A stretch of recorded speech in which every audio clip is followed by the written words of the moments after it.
сейчас мы проверим, насколько вы нас внимательно слушали, насколько вы понимаете, от чего у вас зависит ваше будущее. Поэтому сейчас вам объяснят, вы заходите, свои сотовые телефоны берете, заходите по ссылке и лично сами друг с другом не советуемся, лично сами здесь выбираете ответы.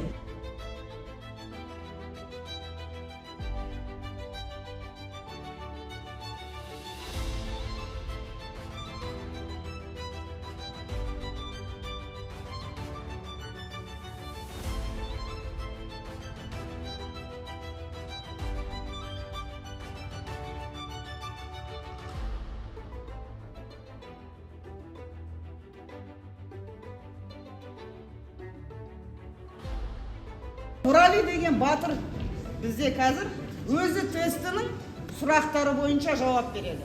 Как правильно переходить дорогу по пешеходному переходу, убедившись в безопасности?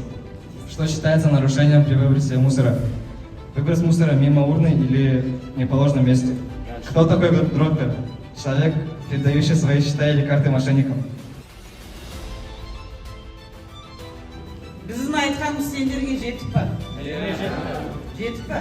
Нәтижелер қандай болды? Жақсы жауап берді ма?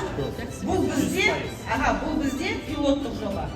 Қазір біз енді бұл тестті кішкене әрі қаратай қиындатып, сіздермен және ата-аналармен өткіземіз. Сіздерге көп рахмет. Аман болыңдар, мықты азамат болыңдар.